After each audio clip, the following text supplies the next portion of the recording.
Very good evening. Welcome to the debate. కొన్ని ఘటనలు సమాజాన్ని మనసుల్ని కదిలించి వేస్తుంటాయి. పర్టికులర్గా రాజ్యం చేసే హింస శృతిమించినప్పుడు సమాజం మొత్తం అట్టుడికిపోతుంది. వ్యక్తులుగా మనుషులుగా చాలా అవలక్షణాలు ఉంటాయి. ఆ మనుషులు అప్పుడప్పుడు అకృత్యాలు లేకపోతే రాక్షస పనులు చేస్తూ ఉంటారు. అది వాళ్ళ మనస్తత్వము, లేకపోతే అది వాళ్ళు పెరిగిన వాతావరణం, అదేదో అనుకోవడానికి అవకాశం ఉంది. బట్ రాజ్యాంగం పరిధిలో ఉండాల్సిన రాజ్యం అంటే చట్టం. ఆ చట్టం పౌరులకు రక్షణ కల్పించాల్సిన చట్టం శృతి మించితే ఎలాంటి పరిణామాలు వస్తాయంటే ప్రజల్లో తిరుగుబాటు వస్తుంది. ఈజిప్ట్లో చూసాం, శ్రీలంకలో చూసాం, మొన్న బంగ్లాదేశ్లో చూసాం. అదృష్టవశాత్తు అలాంటి తిరుగుబాటు రాకముందే ఏపీలో గవర్నమెంట్ దిగిపోయింది. లేకపోతే ఆంధ్రప్రదేశ్లో అలాంటిది వచ్చి ఉండేది ఖచ్చితంగా. ఇంత ఖచ్చితంగా ఎలా చెప్పగలుగుతున్నామంటే గడిచిన 4 రోజులుగా ఏబిఎన్గా మేము కానీ, ఆంధ్రజ్యోతి పత్రికగా మా పత్రిక కానీ, మొత్తంగా ఆంధ్రజ్యోతి మీడియా హౌస్ ఇన్వెస్టిగేట్ చేసి ఇస్తున్న స్టోరీల పరంపర 4 రోజులుగా. ముంబై హీరోయిన్ కాదంబరి జత్వాని, ఆమె పట్ల జరిగిన అరాచకం, దీన్ని అరాచకం అనడం కంటే కొంతమంది కాకీలు, నోట్ దిస్ పాయింట్, అందరూ కాదు, కొంతమంది కాకీలు ఉద్దేశపూర్వకంగా చేసిన కాకీచకం. ఆ కాకీచక పర్వం డెఫినెట్గా ఆంధ్రప్రదేశ్లో తిరుగుబాటుకి కారణమయ్యేది. ఎందుకంటే ఇంకా చాలామంది బయటకు వచ్చేవాళ్ళు ఇలాంటి కాకీచకానికి గురైన వాళ్ళు. మాఫియా, అసలు ఏపీలో ఎన్ని రకాల మాఫియాలు ఉన్నాయిరా బాబు అంటే చెప్పడానికి సరిపోవట్లే మన మైండ్. ముందు మనీ మాఫియా అనుకున్నాం, లిక్కర్ మాఫియా అనుకున్నాం, మట్టి మాఫియా అనుకున్నాం, శాండ్ మాఫియా అనుకున్నాం, మైన్ మాఫియా అనుకున్నాం, పంచభూతాల మాఫియా అనుకున్నాం, పొలిటికల్ మాఫియా అనుకున్నాం. అసలు లేనిది లేదు, కనిపించిన ప్రతిదీ మాఫియానే. చివరికి ఎక్కడికి వచ్చారంటే ఈ దుర్మార్గులు సెటిల్మెంట్కి వచ్చారు. సెటిల్మెంట్ అది కూడా ఎక్కడో, ఇక్కడ సంబంధం లేదు, అది ఎక్కడదో ఇష్యూ.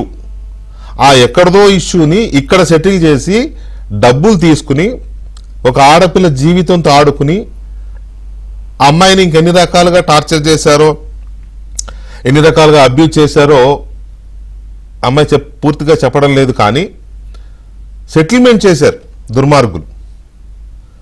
ఒంటి మీద యూనిఫామ్ వేసుకుని 2 రకాల యూనిఫామ్లు, ఒకటి కాకి యూనిఫామ్, ఇంకొకటి ఖద్దరు యూనిఫామ్. వాళ్ళేమో చట్టాలు తయారు చేసే రాజకీయ నాయకులంట, వీళ్ళేమో చట్టాన్ని కాపాడే రక్షక భటులంట. ఇద్దరూ కలిసి అమ్మాయిని భక్షించారు, అమ్మాయి జీవితాన్ని భక్షించారు, అమ్మాయి కుటుంబాన్ని భక్షించారు, అమ్మాయికి భవిష్యత్తే లేకుండా చేశారు. ఇంతకీ ఏంటి వీళ్ళు ఎందుకు చేశారు అని అంటే, for no reason, the only reason for their benefit, for their extortion. ఎవడో బలిసిన పారిశ్రామికవేత్త అంట ముంబైలో ఏదో కేసు ఎదుర్కొంటున్నాడంట ఈ అమ్మాయి వల్ల. ఎందుకంటే ఈ అమ్మాయికి వాడికి మరి ఏం రిలేషను ఏంటి పక్కన పెడితే ఈ అమ్మాయి వాడి మీద కేసు పెట్టింది, రేప్ అటెంప్ట్ అని. ఆ కేసు అక్కడ ఉంటే వాడు పెద్ద ఫ్యామిలీ కాబట్టి, జిందాల్ అనే పారిశ్రామికవేత్తల కుటుంబం కాబట్టి అక్కడ అలరైపోద్దని చెప్పి అక్కడ కాకుండా దీన్ని ఇంకెక్కడైనా క్లోజ్ చేయించాలి, ఈ అమ్మాయితో కేసు విత్డ్రా చేయించాలి. అలా అయితే మనం సేఫ్గా మనం బయటపడతాం, కేసు లేకుండా పోతుంది అని మరి ఎన్ని కోట్ల రూపాయలు చేతులు మారినాయో. జగన్మోహన్ రెడ్డి గారి హయాంలో జగన్మోహన్ రెడ్డి గారు కానీ, వాళ్ళ అనుచరులు కానీ, వాళ్ళ సలహాదారులు కానీ, వాళ్ళ ముఠా కానీ, ఆ గ్యాంగ్ కానీ ఏదో 5కి 10కి కేసులు సెటిల్ చేసే గ్యాంగ్ కాదు కదా అది. మరి ఇందులో ఎన్ని వందల కోట్లు చేతులు మారినాయి అనేది నాకు డౌట్. ఎందుకంటే జిందాల్ లాంటి ఫ్యామిలీకి ఏ కేసు లేకుండా బయటపడేయాలి అని అంటే ఆషామాషి కాదు. వాళ్ళు కూడా ఎంతైనా ఇవ్వడానికి రెడీగా ఉంటారు. ఎంతో కొంత ఇచ్చి అమ్మాయిని లేకుండా చేద్దాం అనుకున్నారో, లేకపోతే కేసు లేకుండా వదిలించుకుందాం అనుకున్నారో. థ్యాంక్ గాడ్ ఇంకా అమ్మాయిని బతకనిచ్చారు. నిజంగా ఎలా బతికిందనేది అది ఈ 4 రోజులుగా ఈ స్టోరీలు నేను ఫాలోఅప్ చేస్తాను, నేనే చూస్తున్నాను. ఈ 4 రోజుల నుంచి స్టోరీ ఒక్కొక్కటి వివరాలు వస్తుంటే ఈ అమ్మాయి ఎలా బతుకుందనే నాకు డౌట్. ఎందుకంటే చాలా మందిని చంపేశారు వీళ్ళు, ఇంట్లో వాళ్ళని చంపేశారు, ఇంటి బయట వాళ్ళని చంపేశారు. ఈ అమ్మాయి ఎలా బతుకుంది అనేది బహుశా ఒక దాన్ని ఏమంటారు, ఆ డీల్ ఇచ్చినవాడు ప్రాణాలు తీయమని చెప్పుండడు, కేసు లేకుండా చేస్తే చాలని ఉంటుంది. ఎందుకంటే ప్రాణాలు తీస్తే మళ్ళీ వాడి మీదకి వస్తుంది అనుకున్నాడేమో, ఎందుకంటే వాడి మీద కేసు పెట్టింది కాబట్టి. ఇప్పుడు ఆ అమ్మాయికి ఏం జరిగినా పలానా వాడు చేయించాడని ఎవరైనా రేపు మహిళా హక్కులో లేకపోతే పౌర హక్కులో లేకపోతే రాజకీయ పార్టీలో ఉంటాయి కదా, ఏ సమాజంలో వాయిస్కి ఏం తక్కువ పోలే, ఏదో ఒక రూపంలో వాయిస్ రేజ్ అవుతుంది. చూడట్లా ఇప్పుడు కలకత్తాలో రేపు జరిగితే మొత్తం ఉడికిపోతుంది దేశం, ఢిల్లీలో నిర్భయ జరిగినప్పుడు చూడలే. సో అందువల్ల వాడు భయపడి కేసు లేకుండా చేస్తే చాలని అనుకుని ఉంటాడు బహుశా, అందుకని వీళ్ళకి ఆ డీల్ ఇచ్చి ఉండడు, కేసు వరకే ఇచ్చి ఉంటాడు. లేకపోతే ఏమాత్రం చిన్న సందు దొరికినా ఫసక్. ఇంత నీచమా అసలు? ఈ సీక్వెన్స్ ఆఫ్ ఇది చూస్తూ ఉంటే పోలీసులకి ఏం పని అండి అక్కడికి వెళ్ళడానికి? పోలీసులు ముంబై వెళ్ళి, ఏపీ పోలీసులు ముంబై వెళ్ళడం ఏంటి, ఆ అమ్మాయిని అక్కడి నుంచి తీసుకురావడం ఏంటి? చాలా డీటెయిల్స్ ఉన్నాయి నా దగ్గర, పేర్లతో సహా సమాచారం ఉంది. ముంబై వెళ్ళి ఆ అమ్మాయి కుటుంబాన్ని మొత్తాన్ని లిఫ్ట్ చేసి ఓవర్ నైట్ తీసుకొచ్చేసి ఇక్కడ ఒక తప్పుడు కేసు పెట్టి గెస్ట్ హౌస్లో వారం రోజులు VTPS గెస్ట్ హౌస్లో పెట్టారు వచ్చి రాగానే. ఇక మనం దాన్ని ఎట్లా అర్థం చేసుకోవాలి? ఒక మహిళ క్యారెక్టర్కి సంబంధించి మనం మాట్లాడలేం, కానీ ఆమెను గెస్ట్ హౌస్లో పెట్టాల్సిన అవసరం ఏంటి? సీక్రెట్గా పెట్టి రోజు ఇన్వెస్టిగేషన్ పేరుతో వెళ్ళి రావడం, ఆ ఫోన్ ఎక్కడుంది, ఈ సమాచారం ఎక్కడుంది, ఆ డాక్యుమెంట్ ఎక్కడుంది, ఏదో ఒక పేరుతో వెళ్ళడం. ఆఫీసర్లు, పొలిటీషియన్లు వారం రోజులు VTPS గెస్ట్ హౌస్లో ఉంచారు. తర్వాత వారం రోజులు తీసుకొచ్చి విజయవాడలో ఉన్న కమాండ్ కంట్రోల్ రూమ్లో ఉంచారు. అది పోలీస్ హెడ్ క్వార్టర్ అండి. పోలీస్ హెడ్ క్వార్టర్లో ఒక అరెస్ట్ చేయకుండా ఒక మహిళని నిర్బంధంలో ఉంచడం అనేది పెద్ద క్రైమ్. నేను ఇప్పుడు చెప్తున్న విషయం బయట పెడుతున్నా. కమాండ్ కంట్రోల్, పోలీస్ కంట్రోల్ రూమ్లో ఎలాంటి కేసు అరెస్ట్ చేయకుండా వారం రోజులు ఉంచి ప్రతిరోజు రాత్రి IPS ఆఫీసరు లేకపోతే ఒక పొలిటీషియన్ రావడం, ఇంట్రాగేషన్ పేరుతో అమ్మాయిని వేధించడం. ఏం ఇంట్రాగేట్ చేశారు, ఏం వేధించారు? ప్రతిరోజు వారం రోజులు అట్లా పోలీస్ కంట్రోల్ రూమ్లో. అక్కడ తవ్వితే బయటికి రావా? ఇప్పుడు ప్రభుత్వం తీస్తే కెమెరాలు లేవా? సీక్రెట్ కెమెరా, CC కెమెరాలు లేవా? ఇంత అరాచకమా? ఆ తర్వాత తప్పుడు కేసులో ఆమెకి తెలుగు రాదు, వీళ్ళు ఏం చెప్పారో ఆమె ఏం చెప్తుందో వీళ్ళు ఏం రాశారో పాపం కేసు పెట్టారు, జైలుకి పంపించారు, అయిపోయింది.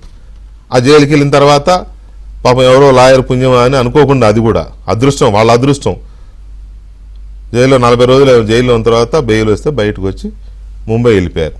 ఇది మాకు చిక్కిన ఒక లీడ్ ఆధారంగా తవ్విన కేసు. ఇది 26వ తేదీ నుంచి 26, 27, 28 3 రోజులు మేము వెంటబడి తవ్విన కేసు ఇది. మొత్తానికి ఎక్స్పోజ్ అయింది, కేసు ఎక్స్పోజ్ అయ్యి సరే సోదర మీడియా సంస్థలు అందుకున్నాయి. తర్వాత గవర్నమెంట్లో కూడా కదలికి వచ్చింది. నేను స్వయంగా హోంమంత్రి గారితో మాట్లాడాను నిన్న మొన్న. సో ఈ సిచ్యువేషన్లో అసలు ఎవరు వీళ్ళు, ఎలా వెళ్ళారు, ఏంటి వీళ్ళకి పని ఏంటి? కాంతి రాణా టాటా, విజయవాడ కమిషనర్, విశాల్ గున్ని అప్పట్లో గుంటూరు SP, విశాల్ గున్ని గారు స్వయంగా ముంబై వెళ్ళారు. మనకున్న విశ్వసనీయ సమాచారం ప్రకారం స్వయంగా విశాల్ గున్ని గారే ముంబై వెళ్ళారు. ఆయన హోటల్లో ఉండి ఆమె వాళ్ళ కుటుంబాన్ని మొత్తాన్ని తరలించే కార్యక్రమాన్ని మానిటర్ చేసింది స్వయంగా మిస్టర్ విశాల్ గున్ని IPS. ఆయనతో పాటు హనుమంతరావు అనే ACP, శ్రీధర్ అనే CI, ముత్యాల సత్యనారాయణ అనే ఇంకొక CI, షరీఫ్ అనే ఒక CI, ఒక SI, ఈ టీంతో పాటుగా ఒక మహిళా RSI, రిజర్వ్ సబ్ ఇన్స్పెక్టర్ మహిళ, అలాగే 4 మహిళా కానిస్టేబుల్స్, ఈ టీం అందరినీ తీసుకొని విశాల్ గున్ని గారు ముంబై వెళ్ళి వాళ్ళని అక్కడి నుంచి లిఫ్ట్ చేసి మళ్ళీ రిటర్న్లో తీసుకొచ్చి ఇక్కడ కాంతి రాణా టాటాకి లేకపోతే ఇక్కడ ఎవరికి అప్పచెప్పాలో వాళ్ళకి అప్పచెప్పేశారు. అక్కడి నుంచి విశాల్ గున్ని ఇక సీన్లో లేడు. ఇక వ్యవహారం అంతా కాంతి రాణా టాటా గారు, ద గ్రేట్ సీఎం, మా ex CM of Andhra Pradesh Jaganmohan Reddy గారు, సజ్జల రామకృష్ణారెడ్డి గారు అండ్ ఈ కుక్కల వారి కొడుకు విద్యాసాగర్, ఈ మొత్తం ఈ గ్యాంగ్ అంతా కలిసి ఆ అమ్మాయిని ఎన్ని రకాలుగా వేధించాలో, జూమ్లో వచ్చారు ఆవిడ, ఎన్ని రకాలుగా వేధించాలో అన్ని రకాలుగా వేధించారు. చివరికి ఆ అమ్మాయిని కొన్ని ఘటనలు చూస్తూ ఉంటాం మనం. కన్న తల్లి దగ్గరికి వస్తున్నా కూడా వణికిపోతారు, కచకచ అట్లా చేశారు. అమ్మాయి దగ్గర ఉన్న ఫోన్లు, ఆమె తల్లి దగ్గర ఉన్న ఫోన్లు లాక్కొని అమ్మాయి పాస్వర్డ్స్ చెప్పమంటే అమ్మాయి చెప్పకుండా మొండికేస్తే 2 రోజులు కొట్టారని అనుకుంటున్నాను నేనైతే, అంత ఒత్తిడి చేశారు. ఇవ్వకపోతే హైదరాబాద్ నుంచి సైబర్ ఎక్స్పర్ట్స్ని, వాటికి సంబంధించిన ఎక్స్పర్ట్స్ని తీసుకెళ్ళి అవి అన్లాక్ చేసి మొత్తం డేటా అంతా రిట్రీవ్ చేసుకున్నారు. ఆ ఫోన్స్లో ఉన్న డేటా అంతా రిట్రీవ్ చేసుకొని ఆమెకి ఏ ఆధారాలు ఉండకూడదని చేసి ఇంత హెరాస్మెంట్ అంతా చేశారు. ఈ హెరాస్మెంట్ అంతా దేనికోసం, ఎవరి కోసం అనేదే ప్రశ్న ఇక్కడ. ఆమెమీ ఆంధ్రప్రదేశ్ పౌరురాలు కాదు, భారత పౌరురాలు అంతవరకు okay. She is not belongs to Andhra Pradesh.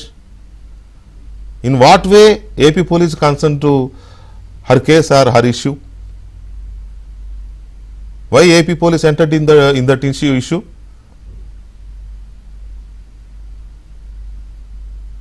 Why AP CM directly involved in this case? Why Chief Advisor Mr. Sajjala Ramakrishnareddy involved in this case? Why these IPS officers involved in the case and took up this case?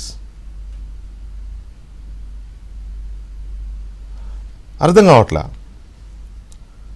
ఎన్ని వందల కోట్లు తీసుకున్నారు జిందాల్ని case నుంచి బయటపడేయడానికి.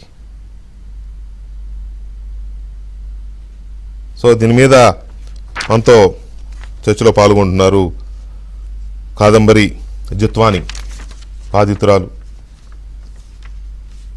Heroine. ఆవిడ కాసేపట్లో మనతో join అవుతారు. గౌతు శిరీష్ గారు, టీడీపీ శాసనసభ్యులు పలాస. అలాగే వినూషారెడ్డి గారు, భారతీయ జనతా పార్టీ అధికార ప్రతినిధి. నర్రా శ్రీనివాస్ గారు, సీనియర్ హైకోర్టు అడ్వకేట్ అండ్ ఇప్పుడు బాధితురాలు జత్వాని గారి తరపున ఆయనే అడ్వకేట్గా ఉన్నారు. అండ్ ముప్పాల సుబ్బారావు గారు, సీనియర్ అడ్వకేట్ అండ్ ఆంధ్రప్రదేశ్ పౌర హక్కుల సంఘం అధ్యక్షులు. ముందుగా శ్రీనివాస్ గారు నమస్కారం. నమస్తే అండి. నా దగ్గర ఇంకా చాలా సమాచారం ఉంది. 4 రోజులుగా series of items, series of stories, series of articles మేము వేస్తూనే ఉన్నాము. అవి వచ్చినాయి కాకుండా ఇంకా ఎప్పటికప్పుడు వస్తూనే ఉంది ఇన్ఫర్మేషన్, ఇంకా చాలా ఉంది. సరే, నేను చెప్పడం కంటే బాధితురాలు నోటితో చెప్తే ఇంకా సెన్సిటివ్ ఉంటుందనే ఉద్దేశంతో నేను కొంత ఇది చేశాను. సో ఎనీవే, మీరు ఆవిడ అడ్వకేట్ కాబట్టి అసలు ఫస్ట్ ఆఫ్ ఆల్ ఆవిడ జైల్లో ఉన్న సంగతి మీకు ఎలా తెలిసింది? ఎలా మీరు ఆమెని బయటికి తీసుకురాగలిగారు? మీ ఫైండింగ్స్ ఏంటి కేసులో? ప్యానెల్లో ఉన్నటువంటి ప్యానలిస్టులందరికీ, అదేవిధంగా మీకు, ఏబిఎన్ ఆంధ్రజ్యోతి ప్రేక్షకులకు ముఖ్యంగా ధన్యవాదాలు. ఈ కేసు చాలా విచిత్రంగా, ఒక సినీ పక్కీ కంటే భిన్నంగా ఉంది. నేను 2.5 దశాబ్దాలుగా న్యాయవాది వృత్తిలో ఉన్నాను. ముఖ్యంగా క్రిమినల్ కేసుల్లో చాలా కేసులు, వందలాది కేసులు చేసిన అనుభవం ఉంది. కానీ ఈ కేసు పెట్టిన నేపథ్యం, ఈ కేసులో జరిగినటువంటి విచారణ క్రమం, లేదా ఈ కేసులో బాధితులు అరెస్ట్ చేయబడినటువంటి తీరు చూస్తూ ఉంటే బహుశా నా 2.5 దశాబ్దాల్లో ఇలాంటి కేసు నేను చూడలేదు, ఫస్ట్ ఆఫ్ ఆల్. ఇక రెండో అంశం ఏంటంటే, అసలు ఏమీ లేని విషయంలో ఒక ముగ్గురిని ముంబై నుంచి అదే పనిగా పట్టుకురావడం. ఫిబ్రవరి 2వ తేదీన ఎఫ్ఐఆర్ 6:30 గంటలకు రిజిస్టర్ చేశారంట. 6 పేజీల ఎఫ్ఐఆర్ చాలా కల్పిత కథనాలతోటి మొత్తం కంప్యూటరైజ్ చేసినటువంటి ఎఫ్ఐఆర్ని ఉదయం 6:30 గంటలకే ఇస్తే దాన్ని వెంటనే రిజిస్టర్ చేసుకొని అదే రోజు మ్యాజిస్ట్రేట్ గారి దగ్గర వాళ్ళ ఇంట్లో సెర్చ్ చేయడం కోసం పర్మిషన్ తీసుకొని అదే రోజు ఫారిన్ పాస్పోర్ట్ సిపి గారి దగ్గర నుంచి తీసుకొని సాయంత్రం కల్లా ఫ్లైట్ ఎక్కి ఎర్లీ మార్నింగ్ వాళ్ళ ఇంటికి వెళ్ళి 3వ తేదీ అరెస్ట్ చేశారు. మనకు అర్థం కావాల్సింది ఏంటంటే వాళ్ళు ఏమన్నా టెర్రరిస్టులా, దేశద్రోహులా, అంటే ఇక్కడ ఒక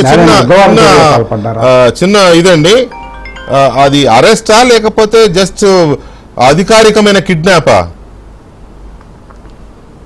అంటే దీంట్లో ఇప్పుడు బాధితురాలు ఏంటంటే ఇప్పుడు ముందుకు వచ్చి అన్ని అంశాలు చెప్తా ఉంది. గతంలో ఈ అంశాలు చెప్పడానికి కూడా బాధితురాలు సిద్ధపడలేదు. కారణం ఏంటంటే వాళ్ళకు ఉన్నటువంటి ట్రెమండస్ మెంటల్ టార్చర్.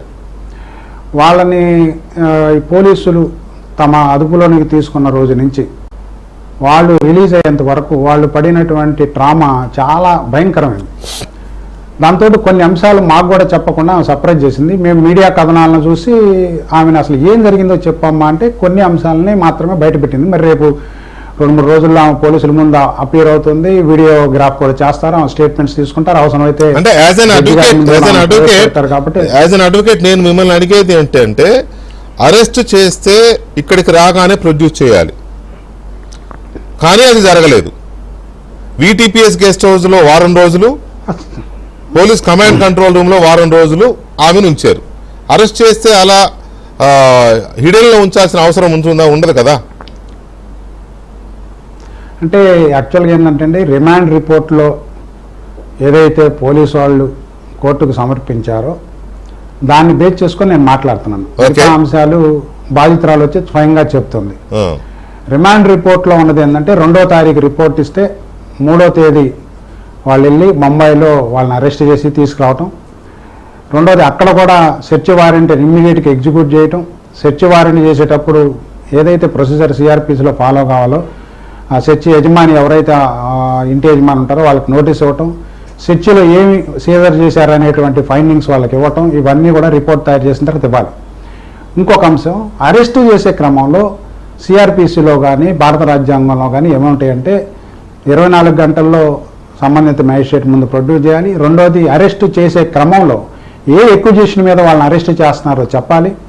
వాళ్ళ బంధువులను కానీ లాయర్ని కానీ లేదా వాళ్ళ స్నేహితులు కానీ అనుమతించాలి వాళ్ళతో మాట్లాడుకోవడానికి.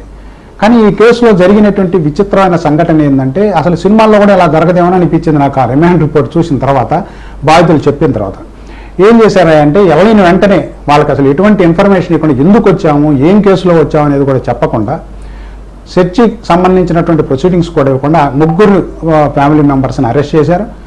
ఎవరికి ఇన్ఫార్మ్ చేయకుండా మొత్తం సెల్ ఫోన్ల దగ్గర నుంచి ల్యాప్టాప్ల దగ్గర నుంచి అన్ని సీజ్ చేశారు, వాళ్ళ పొజిషన్లో పెట్టుకున్నారు.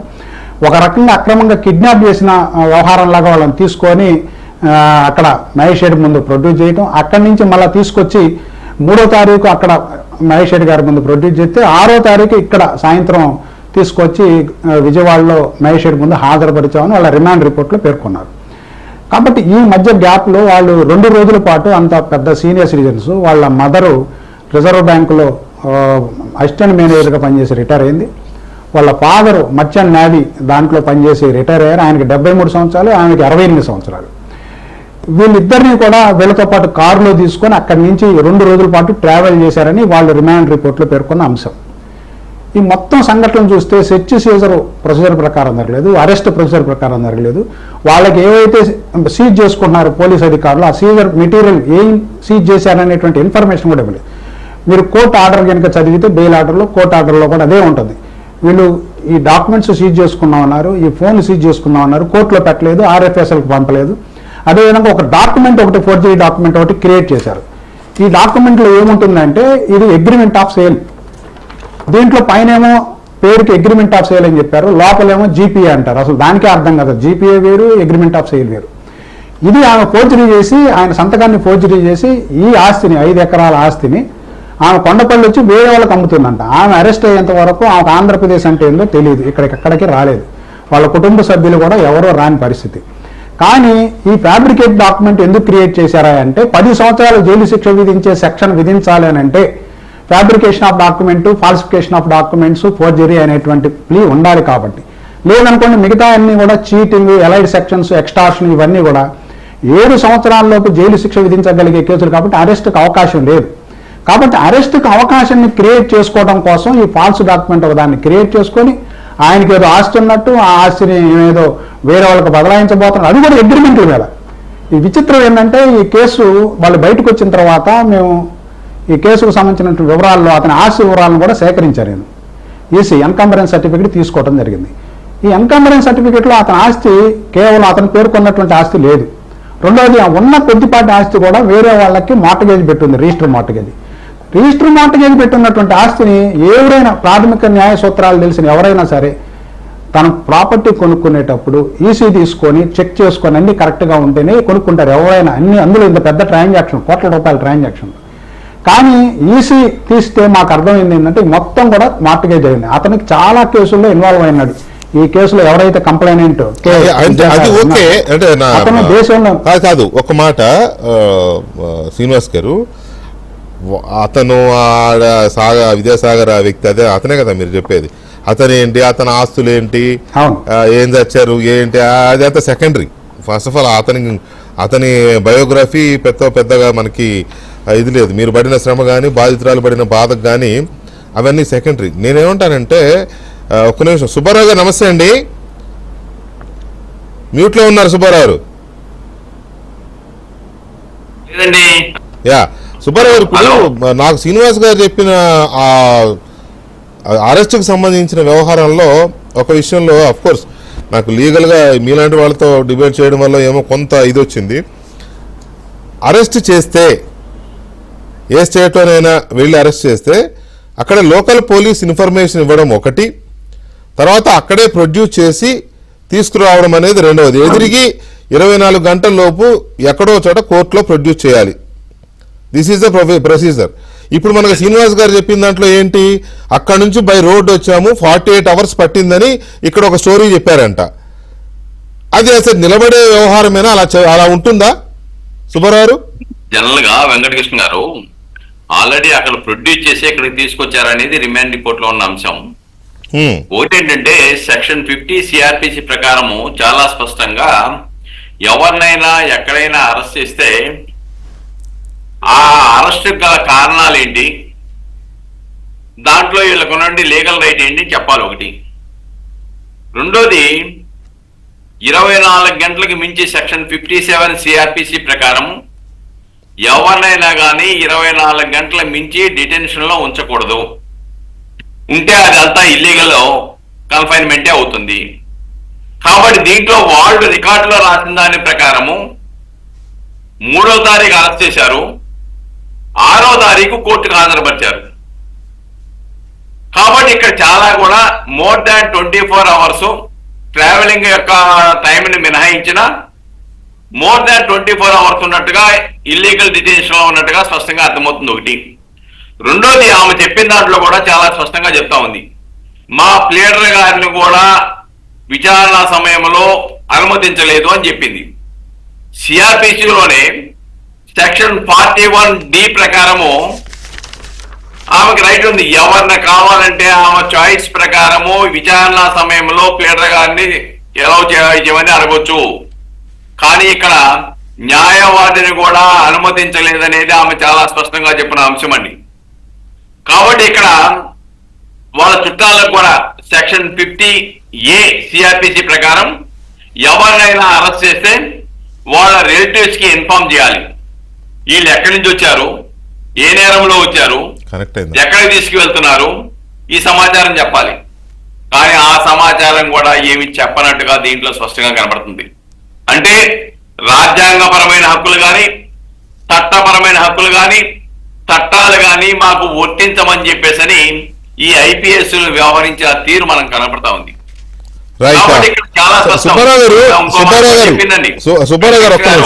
సుబ్బారావు గారు ప్లీజ్ మనతో victim and actress miss Kadambari Jethwani join అయ్యారు మన డిబేట్ లో. ఆమెతో మాట్లాడదాం. Miss Jethwani, good evening.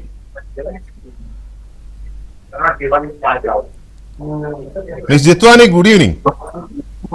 Good evening, sir. Yeah, how are you? Can I ask you? I'm good, sir. How are you? Yes, sir. Yeah, we are fine. We are fine. First of all, let me offer my solidarity on behalf of Telugu speaking people. Thank you, sir. No doubt, we are all with you. Means a lot, sir. Yeah.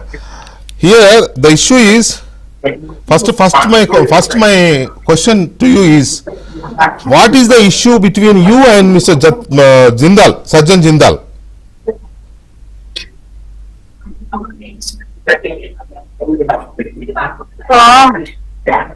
Sir, there was a case filed by Okay. me against him Uh-huh.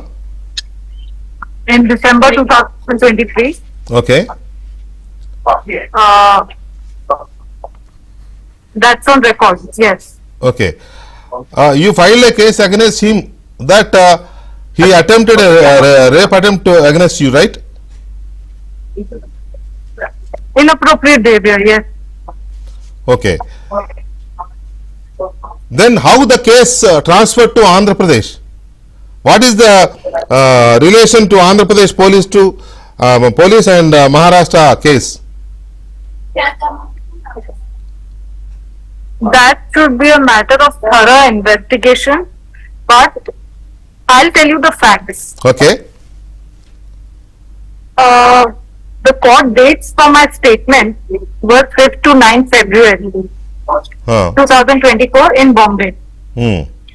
And Watermark. Andhra Police, which I've been repeatedly asserting, illegally kidnapped me on the 3rd of February. Okay. So obviously, on the court dates of 5th to 9th February, I would not be present in Bombay because I was kidnapped and brought to Andhra. Hmm. Not just me, my entire family, so that nobody could take me out. You know, nobody was there to help me. I didn't have one phone number to call. I didn't, they seized all my electronic devices, which obviously had the evidence. All my 10 devices, which Okay. obviously had the evidence. So, the fact of the matter that they didn't let me make one phone call, and they just dumped me in, you know where, incarcerated me. Hmm. So, behind me, while I was kidnapped in Andhra, the Bombay police very conveniently shut the Bombay case, citing that the girl is not available at the residence, her phone number is not reachable. How would it be reachable? How would I be available? And the discrepancy is that they knew that I was with the Andhra police because Bombay DCP, Zone 8 DCP, he sent a mail on the 6th of February to Commissioner Vijayawada inquiring about my health. Hence they knew that I'm not in Bombay and I've been kidnapped. But they behind me, Bombay police shut the case. That the girl is not available. She wasted time. Here the issue is Ms. Jatwani, when Andhra police came to you to arrest you or kidnap you, were there Mumbai police, any officer or any local officers are there? I should have ideally been given protection by Mumbai police. Bombay police should have given me protection right on the registration of the FIR. Nobody protected me. Okay. Why didn't they protect me? Okay. Were you produced before magistrate in Mumbai by Andhra police? One second, sir. 1 second.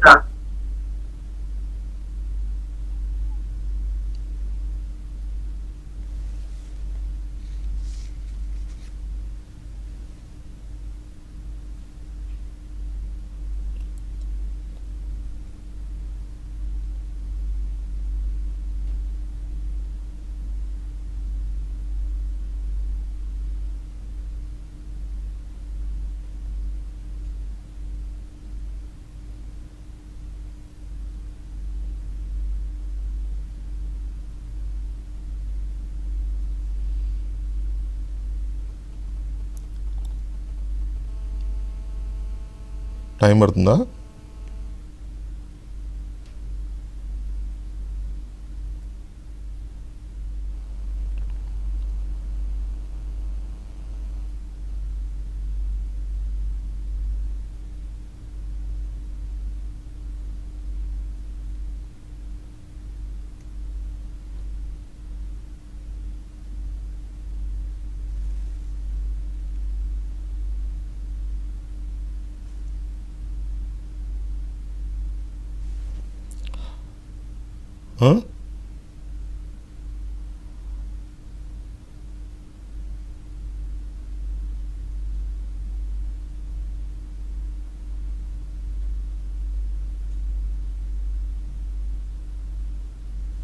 ఆమె ముంబై ఎయిర్పోర్ట్లో ఉంది, జిత్వాని.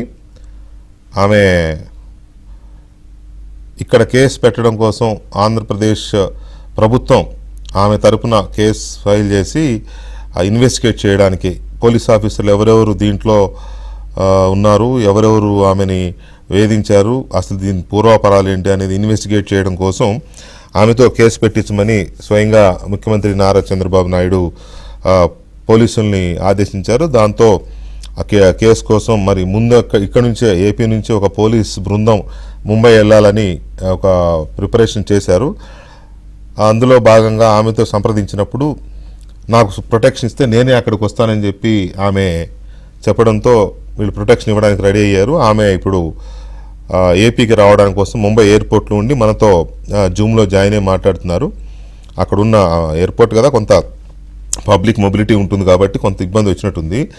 అయితే ఇప్పుడు ఆమె ముంబై నుంచి హైదరాబాద్ శంషాబాద్ ఎయిర్పోర్ట్కి వస్తారు. శంషాబాద్ ఎయిర్పోర్ట్లో ఏపీ పోలీసులు రెడీగా ఉన్నారు. ఆమె రాగానే ఆమెని ప్రొటెక్షన్తో ఏపీకి తీసుకెళ్ళి, ఏపీకి వెళ్ళిన తర్వాత ఆమెతో అక్కడ కంప్లైంట్ తీసుకొని ఆ కంప్లైంట్ ఆధారంగా ఈ ఇన్వెస్టిగేషన్ స్టార్ట్ అవుతుంది. ముంబై నటి కాదంబరి జత్వానికి సంబంధించిన కేసు ఏపీ పోలీసులు ఎందుకు డీల్ చేశారనే దాని మీదనే మొత్తం చర్చ నడుస్తుంది. అక్కడ జిందాల్కి జత్వానికి ఏ రకమైన ఇష్యూ ఉంది, వాళ్ళ మధ్య ఏం గొడవ ఉంది, ఆమె ఎందుకు అతని మీద కేసు పెట్టింది, ఆ కేసు యొక్క పూర్వాపరాలు ఏంటి, అది సెకండరీ.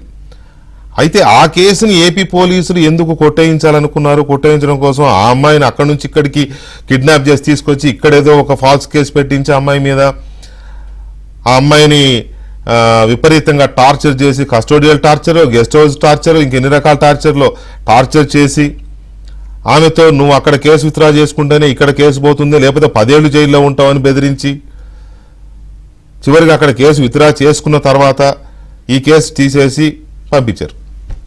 అంత అవసరము, అంత దురద ఏంటి ఏపీ పోలీస్కి? ఏపీ పోలీస్కే కాదు, ఏపీ గవర్నమెంట్లో ఉన్న పెద్దలకి ఏంటి అంత దురద? డబ్బుల దురద అనేదే ఇప్పుడు మనం చాలా కీలకంగా చర్చిస్తున్న అంశం. శిరీష్ గారు, good evening. Good evening Venkatakrishna గారు. శిరీష్ గారు, ఈ కేసు మీరు 4 రోజుల నుంచి ఏబిఎన్ ఛానల్లో, ఆంధ్రజ్యోతి పేపర్లో మీరు ఫాలో అవుతూ ఉంటారు. ఇప్పుడు ఆమె కొంత చెప్పింది, ఇష్యూ చెప్పింది కొంత. ఆమె ఎయిర్పోర్ట్లో ఉంది, మళ్ళీ వస్తే లైన్లోకి వస్తుంది పాపం. సో ఈ పరిస్థితుల్లో మీకేమనిపిస్తోంది? ప్రభుత్వం చేసిన వ్యవహారం, అప్పుడు మాజీ ప్రభుత్వం, గత ప్రభుత్వం చేసిన వ్యవహారం కానీ, గత పోలీసులు ఇందులోకి ఎంటర్ అయిన వ్యవహారం కానీ, సంబంధం లేని దాంట్లో ఏలు పెట్టి తీసుకొచ్చి ఎందుకు చేశారనుకుంటున్నారు? వెంకటకృష్ణ గారు, ఒక్కసారిగా గత 5 సంవత్సరాల ముందు వరకు పోలీస్ డిపార్ట్మెంట్ మీద ఉన్న గౌరవం కాస్త 5 సంవత్సరాలుగా వీరు చేస్తున్న పనులతోని చూస్తూనే ఉన్నాం. మీరు మేము అందరం చూసాం. కానీ ప్రభుత్వం మారిన తర్వాత కూడా బయటపడుతున్న చూస్తే ఒక విధంగా అసహ్యం వేస్తుందండి. ఈ పోలీస్ సర్వీస్ కాస్త పొలిటికల్ సర్వీస్ గా మార్చిన ఘనత గత 5 సంవత్సరాలు. ఈరోజు కాదంబరి కావచ్చు, నిన్న మొన్న ఇంకొకరు కావచ్చు, కానీ అసలు ఈరోజు పోలీసుల తాలూకా డ్యూటీస్ గురించి ఒకసారి మాట్లాడుకోవాలంటే వాళ్ళు చేయాల్సింది ఏంటండి? పోలీసులు అడ్మినిస్ట్రేషన్ ప్రజలకి సెక్యూరిటీ ఇవ్వాలి, ట్రాఫిక్ కంట్రోల్ చేయాలి. అది తప్పితే వాళ్ళకి వేరేది ఉందా? ఈరోజు అవన్నీ అటకెక్కిచ్చి పోలీస్ సర్వీస్ కాస్త పొలిటికల్ సర్వీస్, ఎస్ బాస్ అనేలాగా. మరి ఇప్పుడు యజమాని చెప్పిందంతా ప్రతి ఒక్కరు చేయరు. మీరు అన్నట్టు అందరు పోలీసుల్ని మేమేం అనటం లేదు, కానీ ఆ మంచి పోలీసులు ఎక్కడున్నారో మరి 5 సంవత్సరాలు తెలియట్లేదు. ఈ రోజు అంటే మీరు ఇంతకు ముందు మాట్లాడించారు, ఒక విధంగా గూస్ బంప్స్ వస్తున్నాయండి.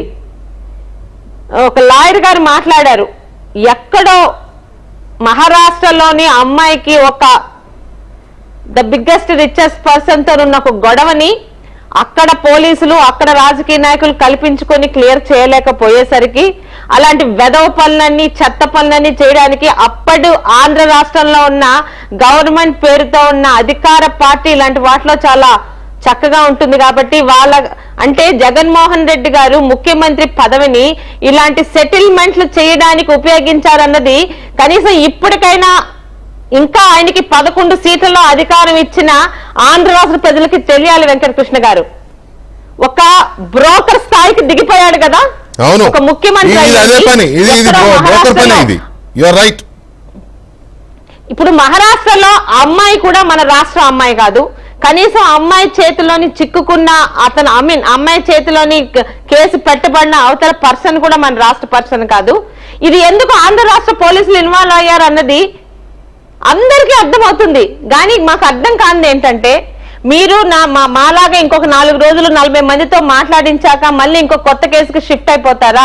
నిజంగా గతంలో జరిగిన అన్ని కేసులకు వదిలేసినట్టు కాదంబరి కూడా అనవసరంగా ఒక 4 రోజులు అన్ని ఛానల్స్ లోని బిజీగా మాట్లాడి అమ్మాయి కూడా న్యాయం జరగకుండా ఉండిపోతుంది అన్నది ఏ ఆంధ్ర రాష్ట్రం పరువు అయితే గత గవర్నమెంట్ తీసిందో ఆంధ్ర రాష్ట్రాన్ని పరువు నిల్చోపెట్టాలంటే ఈ రోజు అధికారంలో ఉన్న తెలుగుదేశం పార్టీ ఈ కేసుని సుమోటోగా తీసుకొని నిజంగా మనం వెళ్ళాలంటే అమ్మాయి మన రాష్ట్ర పౌరురాలు కాకపోవచ్చు, కానీ భారతదేశం పౌరురాలు.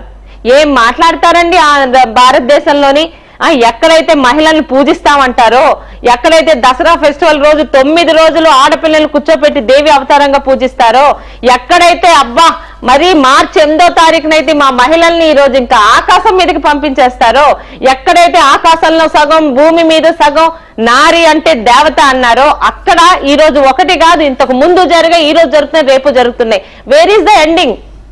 మీరు మాట్లాడిస్తున్నారు, మేము మాట్లాడుతున్నాం, లాయర్స్ మాట్లాడుతున్నారు, కానీ ఒక్కడికైనా శిక్ష పడిందా? మీరు ఇందాక నిర్భయ గురించి మాట్లాడారు. ఎన్ని సంవత్సరాలండి వాళ్ళు హ్యాపీగా జైల్లో నుండి ఏంటి ప్రభుత్వం తాలూకా గెస్టుల్లాగా ప్రభుత్వం సొమ్ము తిన్నారు? ఆ చేసింది నిజంగా ఈ రోజు తలుచుకుంటే మాకు ఏడుపు వస్తుంది. ఆ అమ్మాయి తాలూకా అమ్మాయిని అంత ఘోరంగా రేప్ చేసి చంపారో ఇమీడియట్ గా వాళ్ళని నడి రోడ్డు మీద ఉరితీయాలండి, ఇంకొక నిర్భయ రాకుండా. ఈ రోజు నిన్న మొన్న వైద్యురాలు, ఆమె వైద్యురాలు కాబట్టి చాలా ఎక్కువ రెస్పాన్స్ వచ్చింది. ఈ రోజుకైనా అక్కడ ఏమన్నా జరిగిందా? వాళ్ళు గొడవలు చేస్తారు, వాళ్ళు ధర్నాలు చేస్తారు, పోలీసులు ఆపుతారు, ప్రభుత్వాలు ఆపుతారు.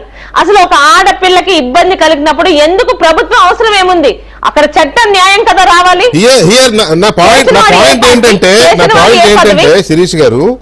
నా పాయింట్ ఏంటంటే ఆంధ్రప్రదేశ్ లో మహిళల పట్ల విపరీతమైన హెరాస్మెంట్ జరుగుతోంది, మహిళల పట్ల ఇల్ ట్రీట్మెంట్ ఉంది, అత్యాచారాలు పెరిగిపోయినాయి, హత్యాచారాలు పెరిగిపోయినాయి అని గత ప్రభుత్వ హయాంలో ఎక్కువగా ఉన్నాయి. ఆ వాలంటీర్ చేశాడు, ఈ వాలంటీర్ చేశాడు అని చెప్పి విమర్శలు వస్తుంటే జగన్మోహన్ రెడ్డి గారు అసలు ఇరిటేట్ అయిపోయి ఆ పార్టీ అందరూ కూడా మాట్లాడేవాళ్ళు. అలాంటిది రాష్ట్రానికి సంబంధం లేని వేరే రాష్ట్రం అమ్మాయిని తీసుకొచ్చి ఇక్కడ టార్చర్ పెట్టి హెరాస్ చేశారంటే వినోషారెడ్డి గారు గత ప్రభుత్వంలో జరిగిన అరాచకాలకి ఇక ఇంతకంటే ఇంకా ఏమైనా ఎగ్జాంపుల్ కావాలా? అప్పుడు పోలీసులు ఎలా ఉన్నారు, అప్పుడు ప్రభుత్వం ఎలా ఉంది అనడానికి ఇంతకంటే ఇంక ఎగ్జాంపుల్ ఏమైనా కావాలా? మీకు ఏబిఎన్ ప్రేక్షకులకి ప్యానెల్లో ఉన్న పెద్దలకి ముందుగా నమస్కారాలు. మనము అంటే ఇప్పుడే కాదు, ఇది నేను గౌతు శిరీష గారు ఐ థింక్ 3 years బ్యాక్ అనుకుంటాను, మహిళల మీద చాలా ట్రాలింగ్, సోషల్ మీడియాలో ట్రాలింగ్ గురించి నేను కూర్చున్నాము. అసలు అది మామూలు ట్రాలింగ్ కాదు, సోషల్ మీడియాలో ట్రాలింగ్ చేస్తుంటేనే ఎంతో అసలు అసహ్యంగా అనిపించింది. బట్ ఎంతో ధైర్యంగా గౌతు శిరీష గారు కానీ, అంటే మేము కూడా ట్రాలింగ్ గురవుతుంటాము, అప్పుడు అనుకున్నాము. కానీ అసలు ఇక్కడ బేసికల్ గా మీరు ఆలోచించాల్సింది ఏంటంటే, వెంకటకృష్ణ గారు ఇందాక లాయర్ గారు చక్కగా చెప్పారు, మనకు ఒక రాజ్యాంగం ఉంది, ఒక పద్ధతి ఉంది, ఒక ఐపీసీ కోడ్ ఉంది, వాటిలో ఎన్నిటిని వైలేట్ చేశారు? అంటే లాయర్ గారు చెప్పారు వాళ్ళ రిలేటివ్స్ కి ఖచ్చితంగా ఇన్ఫర్మేషన్ ఇవ్వాలి, ఎవరినైతే మీరు అరెస్ట్ చేస్తున్నారో వాళ్ళకి నోటీస్ ఇచ్చి ఏ కేసు కోసం అరెస్ట్ అవుతున్నారో, ఏ సెక్షన్స్ కింద అరెస్ట్ అవుతున్నారో వాళ్ళ ముందరుండే ఆప్షన్స్ కూడా ఇవ్వాలి. బట్ ఇవి రెండు జరగలేదు అని చెప్తున్నారు. నిజంగా ఇది జరగకపోతే మాత్రం మనం అసలు ప్రజాస్వామ్యంలో ఉన్నామా, లేకపోతే ఒక తాలిబాన్ రూల్లో ఉన్నామా, ఎక్కడ పడితే అక్కడికి ఎవరంటే వాళ్ళ ఇళ్ళకి వెళ్ళిపోయి ఎవరినంటే వాళ్ళు ఎత్తుకొచ్చేయచ్చా అని అటువంటి భయం అనిపిస్తోంది. అండ్ సెకండ్ పాయింట్ ఏంటంటే, ఇప్పుడు అంటే IPS IAS లు స్టీల్ ఫ్రేమ్వర్క్ ఆఫ్ ఇండియా అంటారు. అంటే భారతదేశానికి ఒక గట్టి స్టీల్ ఫ్రేమ్వర్క్ లాంటిది అన్నారు. నేను అందరూ IPS లను IAS లను అనట్లేదు, బట్ పోలీసులైనా ఎందుకు ఈ విధంగా చేశారు? మీకు నేను ఇంకొక క్వశ్చన్ కూడా అడగాలనుకుంటున్నాను. ఆంధ్రప్రదేశ్ లో గడిచిన 5 ఏళ్లలో దగ్గర 35,000కు పైగా మహిళలు, బాలికలు అదృశ్యమయ్యారు. దీని గురించి అపోజిషన్ లీడర్స్ మాట్లాడితే, పవన్ కళ్యాణ్ గారు మాట్లాడితే పర్సనల్ అటాక్స్ చేశారు.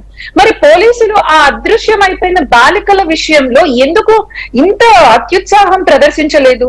ఆంధ్రప్రదేశ్ నుంచి మీరు ఫ్లైట్ వేసుకొని వాళ్ళ ఇంటికి వెళ్ళి అక్కడి నుంచి ఆ అమ్మాయిని పట్టుకొని వచ్చారు. ఏదో ఒక ల్యాండ్ ఫోర్జరీ డాక్యుమెంట్ కేసు విషయంలో.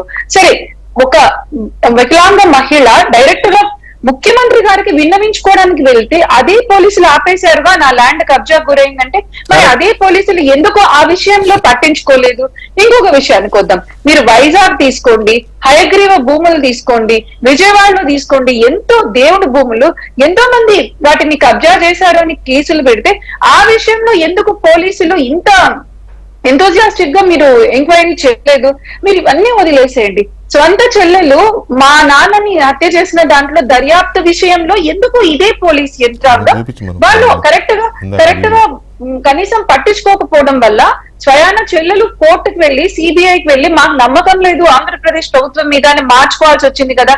హత్య కేసుల్లో కూడా ఎందుకు పట్టించుకోలేదు? ఇంకొకటి, స్వయాన వాళ్ళ MLC మీకు వాళ్ళ కారులో హత్య చేసి తీసుకెళ్తే కూడా ఇంత అత్యుత్సాహం చూపించలేదుగా. ఎక్కడికి పోలీసులు వెళ్లారు ఇంత అత్యుత్సాహంగా అరెస్ట్ చేయడం? నేనైతే చూడలేదు. అండ్ ఇంకొకటి లాస్ట్ ఏంటంటే, నాకు తెలిసి ఒక 3 ఏళ్ల క్రితం గత రూలింగ్ పార్టీ MP కొన్ని వీడియోస్ వచ్చాయి ఒక మహిళతో అసభ్యంగా మాట్లాడినట్లు. అసలు with in I think few weeks ఆ వీడియో ఇది నకిలీది ఫోరెన్సిక్ రిపోర్ట్ లోని కొట్టి పడేశారు. వికే గారు, మీకు గుర్తుందా? I don't know. అసలు ఎట్లా అంటే, సీఎం పోలీసులు అనంతపూర్ లో ఒక మైనారిటీ అమ్మాయిని రేప్ చేసి చంపేస్తే కూడా ఇమ్మీడియట్ గా వెళ్లి ఒక 20 lakhs ఇచ్చి క్లోజ్ చేశారు. అది హత్యలు కావచ్చు, మహిళల మీద అఘాయిత్యాలు కావచ్చు, వీడియోస్ కావచ్చు, ల్యాండ్ కబ్జాలు కావచ్చు. పోలీసులు ఎందుకండి అత్యుత్సాహం పక్కన పెడితే కనీసం పట్టించుకోవడం కూడా పట్టించుకోలేదు? మేమైతే రామతీర్థంలో రాముని శిరస్సు ఛేదిస్తే అదే పోలీసులు BJP కార్యకర్తలను తీసుకుపోయి జైల్లో వేసి పిచ్చోళ్లు చేశారంటారు. నేను అడుగుతున్న క్వశ్చన్ ఏంటంటే, ఆంధ్రప్రదేశ్ లో ఇన్ని సమస్యలుండగా ఈ సమస్యలన్నిటి మీద లేని ఇంట్రెస్ట్ ఎందుకు? ఎక్కడో బాంబేలో ఉన్న ఒక ల్యాండ్ డీల్ మీరు పక్కన పెట్టండి. అంటే వీటికన్నా అది తీవ్రమైన కేసా? ఎందుకు ఇక్కడి నుంచి మీరు ఫ్లైట్లు వేసుకొని అక్కడికి పోయి అమ్మాయిని హుటాహుటిన అరెస్ట్ చేసి, మీరు చెప్తుంటే నాకు 2 వారాలు 3 వారాలు ఏదో గెస్ట్ హౌస్ లో పెట్టారంటారు.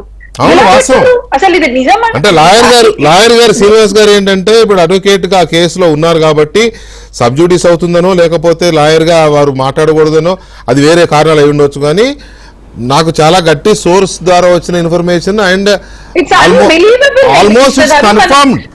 1 వీక్ తీసుకురాగానే direct they brought her to VTPS guest house. నాకైతే అసలు ఇది అన్బిలీవబుల్. అట్లా ఎట్లా పెడతారు మీరు? విత్ ఇన్ 24 hours మెజిస్ట్రేట్ ముందు ప్రొడ్యూస్ చేయాలి కదా.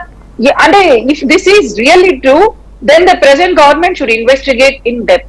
ఇది నిజంగా మీరు చెప్పిన అలిగేషన్ నిజం అయితే, ఆ అమ్మాయిని వాళ్ళ కుటుంబాన్ని 7 రోజుల పాటు వాళ్ళు బయట గెస్ట్ హౌస్ లో పెట్టి మెజిస్ట్రేట్ ముందు ప్రొడ్యూస్ చేయకపోవడం నిజం అయితే మాత్రం this is one of the biggest. ఖచ్చితంగా నేను చెప్తున్నాను, గత ప్రభుత్వం ఈ కేసులో గత ప్రభుత్వ హయాంలో IPS ఆఫీసర్లు ఒక 2-3, తర్వాత ఇంకొక 10 మంది వరకు మిగతా కింది స్థాయిలో ఉండే పోలీసులు, అడిషనల్ ఎస్పీలు కావచ్చు, CIలు కావచ్చు, SIలు కావచ్చు, కానిస్టేబుల్స్ కావచ్చు, వీళ్ళందరి ఇన్వాల్వ్మెంట్తో చాలా అక్రమంగా, అరాచకంగా, చట్టానికి విరుద్ధంగా, సెక్షన్లకు విరుద్ధంగా చేయకూడని పనులన్నీ చేశారు. ఒక మహిళని ఏమాత్రం సంబంధం లేకుండా చట్టానికి విరుద్ధంగా ఆమెని అదుపులో ఉంచుకున్నారు, ప్రైవేట్ గెస్ట్ హౌస్లో ఉంచారు, అఫీషియల్గా కంట్రోల్ రూమ్లో ఉంచారు. నాకున్న నాలెడ్జ్ మేరకు ఏ మహిళను కూడా పోలీస్ స్టేషన్లో ఈవినింగ్ 6 తర్వాత ఉంచకూడదు, పంపించేయాలి లేదా కోర్టులో ప్రొడ్యూస్ చేయాలి. అలాంటిది వారం రోజులు పోలీస్ కంట్రోల్ రూమ్లో ఉంది. ఈ విషయాన్ని ప్రస్తుత ప్రభుత్వం కనుక ఇన్వెస్టిగేట్ చేస్తే చాలా విషయాలు బయటకు వస్తాయి. ఇంకా ఆమెను ఎంతగా టార్చర్ చేశారు, ఎవరెవరు టార్చర్ చేశారు, ఎలా టార్చర్ చేశారు, ప్రతిరోజు పగలంతా వదిలేసి నైటే వెళ్ళి ఇన్వెస్టిగేట్ చేయాల్సిన అవసరం ఏంటి, both in VTPS guest house and both here also wear police control room is located. So ఇదంతా ఎందుకు చేశారు? ఈ కేసుని ఇప్పుడు ఆంధ్రప్రదేశ్ ప్రభుత్వం టేకప్ చేస్తే, ఇన్వెస్టిగేట్ చేస్తే, పోలీసులకు ఆదేశించినట్టుగా స్పెషల్ ఆఫీసర్ని కూడా పెట్టినారు, ఇన్వెస్టిగేట్ చేస్తే సారీ ఏ అంశాలు బయటకు వచ్చే అవకాశం ఉంది. తర్వాత జత్వానీ గారి తరఫున సీనియర్ కౌన్సిల్గా, సీనియర్ అడ్వకేట్గా ఉన్న శ్రీనివాస్ గారు ఏమి ఆర్గ్యూ చేయబోతున్నారు, వారి ఆర్గ్యుమెంట్స్ ఎలా ఉండబోతున్నాయి, అన్నిటికీ మించి Kanti Rana Tata, Vijayawada commissioner, then the commissioner of Vijayawada, ఆయన రోల్ ఎంత ఉంది, and more importantly ex chief minister of Andhra Pradesh Jaganmohan Reddy role ఎంత ఉంది ఇందులో? డైరెక్ట్గా ఇన్వాల్వ్ అయ్యారా, ఇండైరెక్ట్గా ఇన్వాల్వ్ అయ్యారా? సజ్జల రామకృష్ణారెడ్డి ఆయన ఎంత ఇన్వాల్వ్మెంట్ ఉంది ఇందులో? ఎందుకు ఇన్వాల్వ్ అయ్యారు? ఎలాంటి ఆదేశాలు పాస్ చేశారు? Day to day, minute to minute ఎలాంటి ఆదేశాలు పాస్ చేశారు? పోలీసులు ఎలా డ్రైవ్ చేశారు? ఈ కేసు ఎందుకు ఇంతగా ప్రెస్టీజియస్గా తీసుకున్నారు? ఎవరి కోసం కేసులో ఏపీకి సంబంధం లేని ముంబై కేసుని ఏపీకి తీసుకురావడంలో కానీ, ఏపీలో ఎవడో చోట ఒక వైసీపీ నాయకుడిని ఇందులోకి తీసుకొచ్చి అతనితో కంప్లైంట్ ఇప్పించి ఆ అమ్మాయిని ఇక్కడికి కిడ్నాప్ చేసుకొచ్చి ఇంత తతంగం అంతా చేయడంలో ఎవరి పాత్ర ఎంత? అప్పటి విజయవాడ కమిషనర్ పాత్ర ఎంత? అప్పటి విజయవాడ పోలీసుల పాత్ర ఎంత? అప్పటి ఏపీ ముఖ్యమంత్రి పాత్ర ఎంత? అప్పటి ముఖ్య సలహాదారుడి పాత్ర ఎంత? ఇవి నేను చెప్తాను. శ్రీనివాస్ గారు, ఇక్కడ ఈ కేసులో అత్యంత పాశవికంగా లేకపోతే అత్యంత చట్టవిరుద్ధంగా పోలీసులు ప్రవర్తించిన తీరు మీ ఫైండింగ్స్లో మీరు ఇప్పుడు బాగా స్టడీ చేసి ఉంటారు కదా, ఎక్కడెక్కడ ఏ అంశాల్లో వీళ్ళు ఉల్లంఘించారు అన్ని? యాక్చువల్గా ఇప్పుడు ఇంతకుముందే చెప్పినట్టుగా అరెస్ట్ సందర్భంలో కానీ, సెర్చ్ సీజర్ చేసే సందర్భంలో కానీ, లేదా వాళ్ళ ప్రాపర్టీని ఫ్రీజ్ చేసే సందర్భంలో కానీ చట్ట ఉల్లంఘన జరిగింది. అది కోర్టు దృష్టికి ఇప్పటికే తీసుకెళ్ళాం. ఓకే. ఇక రెండో అంశం ఏంటంటే ఈ ముంబై స్టోరీ అనేటువంటిది గత వారం రోజుల నుంచి వస్తూ ఉంది. అవును. దీనికి కారణం ఏంటంటే ఆ అమ్మాయి పూర్తిగా వాళ్ళ ఫ్యామిలీ మొత్తం చాలా హెరాస్మెంట్కి గురైన ఫలితంగా ఈ ఎపిసోడ్ అనేటువంటిది నాకు 2 రోజుల క్రితమే చెప్పడం జరిగింది. గతంలో ఈ ఎపిసోడ్ గురించి చెప్తే ప్రాణాలు తీస్తామని, దేశవ్యాప్తంగా అనేక రాష్ట్రాల్లో కేసులు పెడతామని పోలీసు అధికారులు ఆమెను బెదిరించారని, కంప్లైంట్ బెదిరించాడని చెప్పేసి కూడా చెప్పడం జరిగింది. అందుకనే ఇవన్నీ మీకు కూడా చెప్పలేదు, ఇది మాకు ప్రాణభయం ఉంది కాబట్టి నేను ఎవరికి చెప్పలేదు, ఇప్పుడున్న పరిస్థితుల్లో నాకు న్యాయం జరుగుతుందనే ఉద్దేశంతో నేను బయటకు వచ్చి ఇవి చెప్తున్నానని చెప్పింది. అయితే ఒక్క అంశం స్పష్టంగా కావాల్సింది ఏంటంటే, వాళ్ళు ట్రావెల్ చేశారు అబౌట్ 30 hours or 35 hours వెహికల్స్లో.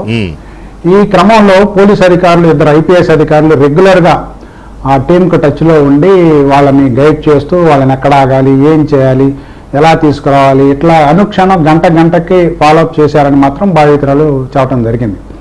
అయితే ఇంకొక అంశం ఏంటంటే, ఇప్పుడు మీరు కొంచెం పొలిటికల్ యాంగిల్ కూడా మాట్లాడుతున్నారంటే దీని వెనక ఇంకా పెద్దల హస్తం ఉందని.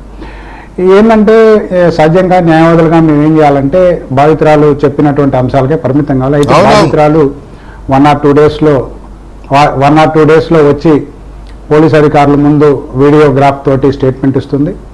అలాగనే అవసరమైతే పోలీసులు ఆమెను మ్యాజిస్ట్రేట్ దగ్గరకు తీసుకెళ్లి 164 స్టేట్మెంట్ కూడా, అంటే ప్రమాణపూర్వకంగా ఒక స్టేట్మెంట్ కూడా చేసే అవకాశం ఉంది. రెండోది, ఇప్పుడు నాకున్న సమాచారం మరకు మాత్రమే నేను మాట్లాడగలుగుతాను. రెండోది, క్లయింట్కు ఉండే ప్రైవసీ ఉంటుంది. నాకు ఇచ్చినటువంటి ఇన్ఫర్మేషన్ ఎంతవరకు నేను బయటకు డిస్క్లోజ్ చేయాలనే పరిమితులకు లోబడి మాత్రమే నేను మాట్లాడతాను మీడియాలో కూడా. ఇక్కడ మనం బేసిక్గా అంశం ఏంటంటే, పోలీస్ అధికారుల పాత్ర అనేటువంటిది స్పష్టంగా కనపడతా ఉంది. వాళ్ళని ఎవరు ఇన్ఫ్లుయెన్స్ చేయాలనేటువంటిది ఇప్పుడు మేము స్పెషల్ ఇన్వెస్టిగేషన్ టీం ఒకటి ఏర్పాటు చేయమన్నాం. ఇప్పటికే కమిషనర్ గారితో, పోలీస్ కమిషనర్ గారితో నేను మాట్లాడటం జరిగింది. ఒక గంట క్రితమే ఒక స్పెషల్ ప్రొసీడింగ్స్ ఇచ్చి ఏసీపీ క్రైమ్స్ ఒక లేడీని ఈ కేసును అన్యర్త చేయడం కోసం స్పెషల్ ఆఫీసర్గా అపాయింట్ చేశారని నాకు కమ్యూనికేషన్ ఇచ్చారు. రెండోది బాధితురాలు కూడా స్పష్టమైనటువంటి ప్రొటెక్షన్ ఇస్తామని చెప్పేసి పోలీస్ ఫోర్స్ని ఏర్పాటు చేశారు. ఆ ధైర్యంతో ఆమె ఆంధ్ర రావాలని అనుకుంటా ఉంది. రెండోది ఇక్కడికి వచ్చిన తర్వాత ఆమెకు కావాల్సిన అకామిడేషన్, ఆమెకు కావాల్సిన ప్రొటెక్షన్ కూడా ఆంధ్రప్రదేశ్ పోలీసు, ఆంధ్రప్రదేశ్ ప్రభుత్వం కల్పించాల్సి ఉంది. ఇంకొక అంశం ఏంటంటే దీంట్లో ఏ అంశాలు వచ్చినాయి అనేది బాధితురాలు స్వయంగా తన నోటి గుండా రేపో ఎల్లుండో చెప్తుంది. కాబట్టి మనం ప్రిడిక్షన్ చేసే కంటే ఆ వచ్చిన తర్వాత ఖచ్చితంగా ఎవరైతే దానికి బాధ్యులయ్యారో వాళ్ళందరూ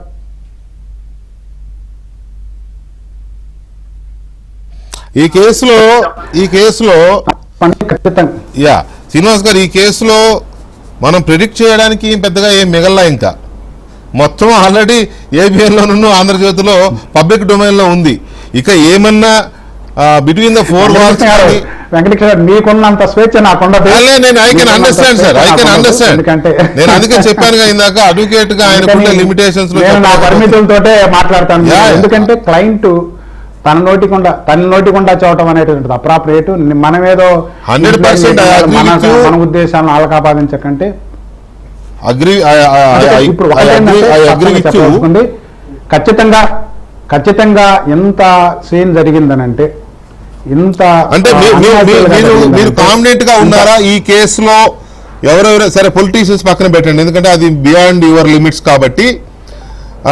మీరు కాన్ఫిడెంట్ గా ఉన్నారా ఎవరైతే ఈ కేసులో ఇన్వాల్వ్ అయ్యారో పోలీస్ ఆఫీసర్స్ వాళ్ళకి ఖచ్చితంగా శిక్షించబడతారని కానీ, లేకపోతే వాళ్ళు శిక్షించాలని అదే ఉద్యోగాలన్నా పోతారు, లేకపోతే జైలుకన్నా వెళ్తారు, లేకపోతే ఇంకో రకమైన శిక్షలు అయ్యే ఉంటాయి, సస్పెండ్ అవ్వడం అయ్యే ఉంటాయి కదా, అవి వాళ్ళు శిక్షించబడతారనే నమ్మకం మీకుందా అడ్వకేట్ గా? ఖచ్చితంగా అండి, ఖచ్చితంగా. ఎందుకంటే ఇక్కడ అప్పరెంట్ గా కనపడతా ఉంది వాళ్ళ illegalities, irregularities, constitutional violations, statutory violations. ఈ 4 స్పష్టంగా మన కళ్ళ ముందు కనపడతా ఉన్నాయి. రెండోది ఇప్పుడే బాధితురాలు మీ ముందు చెప్పినట్టుగా ఆమె ఇక్కడ ఉన్న సంగతి ముంబై పోలీసులకు తెలుసు, కానీ ముంబైలో కేసుని విత్డ్రా చేసుకున్నారు. కారణం ఏంటంటే ఆమె ముంబైలో లేదనే ఉద్దేశంతో అక్కడ విత్డ్రా చేస్తున్నారు. కాబట్టి దీనికి ఒక నెక్సెస్ ఉంది. అది ఆమె కూడా ఎన్లైటన్ కావాలి, మా క్లయింట్ కూడా. ఎందుకంటే వాళ్ళు ఒకవైపు ఇక్కడ లేదని తెలిసి ముంబై పోలీస్ కమిషనర్ అసలు విషయం అది. నేను టచ్ కూడా ఆ కేసుకి, జిందాల్ కేసుకి, ఏపీలో పెట్టిన కేసుకి నెక్సెస్ ఉంది.